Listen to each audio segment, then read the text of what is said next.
haddaad maqli jirtay annaga geesiyaal ah masoo jeestayaal ah maanta godkeena biyaa kusoo dhacay runtii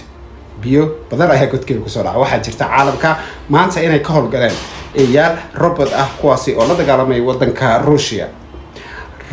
iyo Ukraine dagaal ka socda ayaa waxaa hadda la howlgeliyay eeyaal robot ah oo aan dhimanaynin oo aan ma aragtay wax dhiiga ka daadanayn kuwaas oo ku hubeysan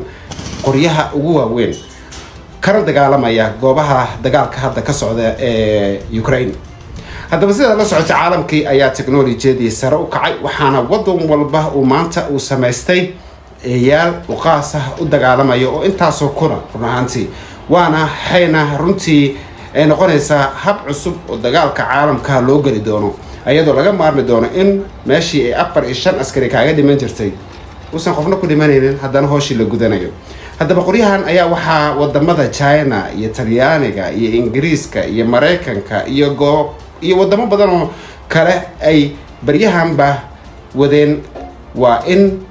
ay hal abuur timid taas oo haddana laga dhabeeyay haddana lagu howlgeliyay caalamka hadda kadib dagaalada way bedelmayaan waxaana laga yaabaa hubabkan in la iibsan karo oo suuqa la keenayo oo laga iibiyo wadamo kale. haddaba sidoo kale waxaa la soo saaray eeyaal guriga ku joogay ku adeegayo ama carruurtaada la ciyaaraya ayagoo waliba kuwaas ah eeyada robotka loo yaqaano robot dog.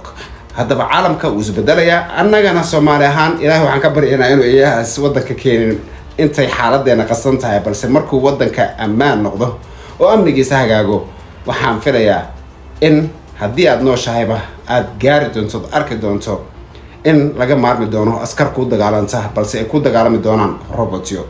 haddaba gaarsiiya barnaamijka dhammaan shacabka Soomaaliyeed iyo dhammaan dadka rabo in ay ka faa'iideystaan barnaamijyada noocan ah. waa anigo Nabil Xasan oo ku soo dhawaada barnaamijkana waa Gaarsii Soomaali macnaheedu waa la share garay oo gaarsii walaalkaaga.